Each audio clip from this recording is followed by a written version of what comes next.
अब गीता जी अध्याय नंबर 15 के श्लोक नंबर 4 आपने पढ़ा। अब प्रसंग चल रहा है कि यह चलो चलो क्योंकि कैसे मिटे, बिन साहेब की बंदगी की ठोर ठिकाना ना। हम इसको ठिकाना मान रहे, कोठियों को कल मृत्यु हो जाए, काय का ठिकाना ये खाक ठिकाना हमारा। हम इस बंधे हुए बैठे हैं, कति समर्पित हुए बैठे हैं और बकवाद करें, नारी पाप इकट्ठे करें वो अलग से। तो पुण्यात्माओं, जब आप सतलोक आश्रम बरवाला में आवे तो पहले ये निश्चय करके आया करो। और फिर जो आपके ऊपर तो मालिक अनजान थोड़ी है।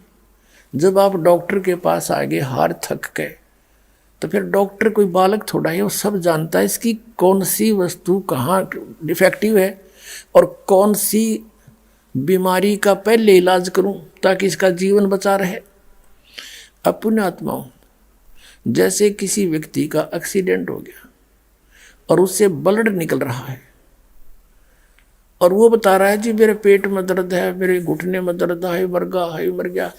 अब वो डॉक्टर उसके उन पीड़ाओं को नहीं देखेगा, वो पहले उस ब्लड को बंद करेगा, ऑपरेशन करेगा। उसका वो पता है, उसको भी मालूम है कि ये ठीक रो रहा है, कि इसका दर्द है अभी, लेकिन डॉक्टर ट्रीटमेंट सही स्थान पर कराए, इसका जीवन रक्षा इससे होगी, यूँ तो बाद में भी कर दूंगा।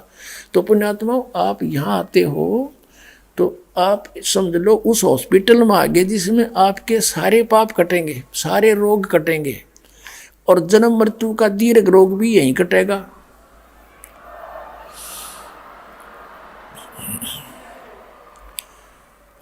तो आप तो केवल एक डिमांड लेकर आते हो कि हे भगवान मेरा काम चल जा, हे भगवान मन पुत्र प्राप्ति हो जा और मेरा ये पीड़ा है या ठीक हो जा।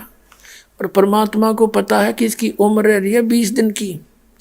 अब आपका वो दुख हटावेगा उस जिससे आपकी मौत ना हो, ये दुख तो फिर दूर कर देगा भगवान 2 दिन पीछे। तो आपके जीवन अंत होने वाले जो संस्कार हैं उनका नाश करेगा और उसका कुछ विधान बनाया भगवान ने। और आप केवल एक ही डिमांड करते रहते हो, ये हो जाए वो हो जाए, तो आपकी कम सुनाई होगी उस टाइप की, क्योंकि अभी आपसे ये भक्ति करवा के, आपसे पुण्य करवा के वो जीवन एक्सटेंशन करना आवश्यक है। ये तो फिर कर देंगे, कौन से दूर है, इसे सुख कर देगा भगवान, आपके सपने में भी ना सोचे होंगे। इतना धन दे देगा, पर ये धन अच्छा नहीं है।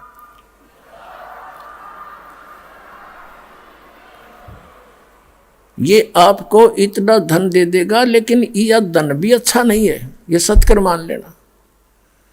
और इतना सुख दे देगा, आपका समझ में नहीं आवा, इतना है भगवान सचमुच परमात्मा ऐसा करता है। हमने सुना था, आप यहाँ होता देखोगे, एक नहीं 100 देखोगे एक के घर में। लेकिन परमात्मा कहते हैं मैं पता नहीं कितना सुख देती हूँ अपने बच्चों को, मुझसे क्या डॉक्टर कोई दुश्मन थोड़ा ही है, उसको पता इसका सारा रोग ठीक हो जाना चाहिए। तो परमात्मा कहते हैं मुझे मालूम है यदि ज्यादा सुख दे दिया तुम फिर मुझसे दूर हो जाओगे, राम भूल जाओगे, बकवादों को फिर ढूंढ लोगे। जैसे सतलोक में हमें सब सुख था और हम भूल गए भगवान को, इस शैतान के साथ आगे, इस काल के साथ इसको मालिक मान लिया, इस पर आसक्त हो गए, जो सर्व सुविधाएं दे रहा था उससे हम विमुख हो गए। तो परमात्मा हमें उस अपनी सच्चिदानंद घन ब्रह्म की वाणी में ये भी एक फॉर्मूला बताता है कि सुख के माथे पत्थर पड़ो, नाम हृदय से जावे, बलिहारी उस दुख के जो पल पल राम रटावे। परमात्मा कहते हैं, परमात्मा कहते हैं इसे सुख के आग लगे तो भगवान ते दूर करे। हे परमात्मा इतना दुख भी दिए रखना, तेरी याद बनी रहे। तो इतना कष्ट आप पर रहना चाहिए, घना सुख नहीं मिलना चाहिए। सुख मिलते ही आप भगवान से दूर होगे। दास का इसमें बहुत बड़ा अनुभव है। ऐसे व्यक्ति आए थे यहाँ पर बहुत से जो ज्ञानहीन, उनको कुछ दिन ठीक साधना करने से उनको सुख हो गया, अब वो छोड़कर चले गए।